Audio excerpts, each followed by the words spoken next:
know who needs to hear this, but your suffering does not mean that God has abandoned you or that he has punished you. In fact, it means that God has considered you. And when I received this word, I was actually reflecting on the book of Job. And I want to break down this story of this righteous man, right? This is what the Bible describes him as this blameless, righteous man that was upright before God, right? When you read this story, it starts with a conversation between God and Satan, right? And this is in Job chapter 16, verse 12. And it says that Satan had just finished roaming in the earth, right? And he was confronted by God.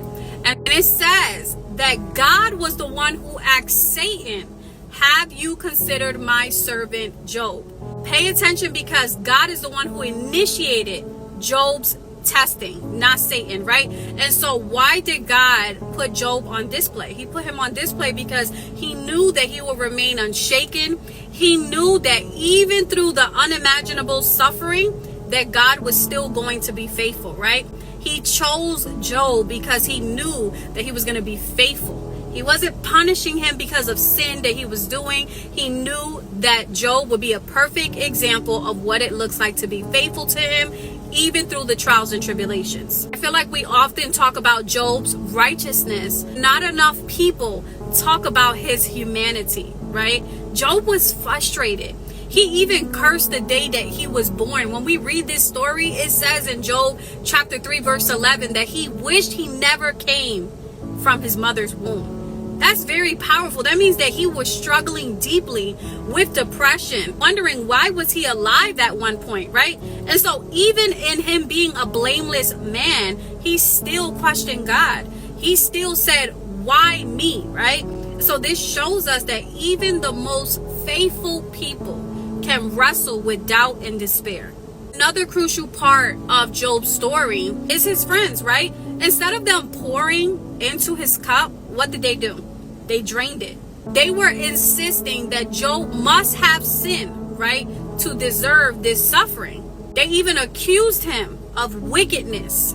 This is supposed to be his circle, accusing him of wickedness, right? They were speaking out their own misunderstanding of God's ways. This is why it is important for us to read the Bible so that we can learn his character and learn how he deals with his children, right? Suffering does not mean that you are unrighteous. It means that God trusts you to endure through the process. Who is this for already? I want you to stop real quick and say, Lord, I know this is for me. Pay attention to when God finally spoke. What ended up happening? He rebuked Job's friends. He let them know that they misrepresented him, right? Job's trials was never about punishment. It was about a divine testimony of faith. This is why it's important to examine your circle and make sure that the people that are pouring into your cup understand God's character. Because Job was faithful, God restored double for his trouble, right? And so I want this story to allow you to see that the suffering is what allows us to be able to see God's greater glory, right? When we remain steadfast, when we remain in a place of prayer, right? Fasting, right? Worshiping, praising, even through it all. And you may be thinking, but why would God allow the righteous people to suffer? Again, he knows that you will be faithful. He knows that you are going to produce perseverance, that you're going to produce character and hope, right? As it says in Romans chapter 5, verse 3. And so it's through the suffering that we pick up our cross and we follow Jesus Christ, as it says in Matthew.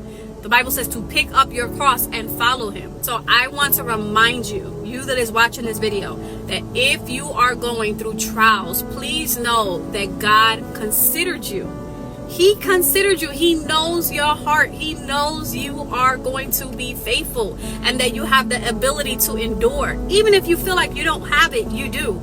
So make sure that in this season you are surrounding yourself with people who remind you of God's goodness, okay? And make sure that you are not around people who are making you feel worse through your suffering. I want you to remember that this test is temporary. The reward that you are going to receive is eternal. God is not punishing you. He is refining you. He's preparing you. He's shaping you. He's molding you. He's getting ready to restore you and give you double for everything that you have lost. So continue to stay faithful. God is with you. Even in the storm, He is with you. And remember that He considered you. That's the key point of this message. He considered you because He knew that you were going to be faithful, and He knew that at the end He was going to work everything out for your good. So let those talk about you that are laughing at your downfall and your pain and your trials and tribulations, because God is getting ready to show out in your life. If this word was for you, I want you to comment down below and say, Lord, please restore me double for my trouble. God bless you.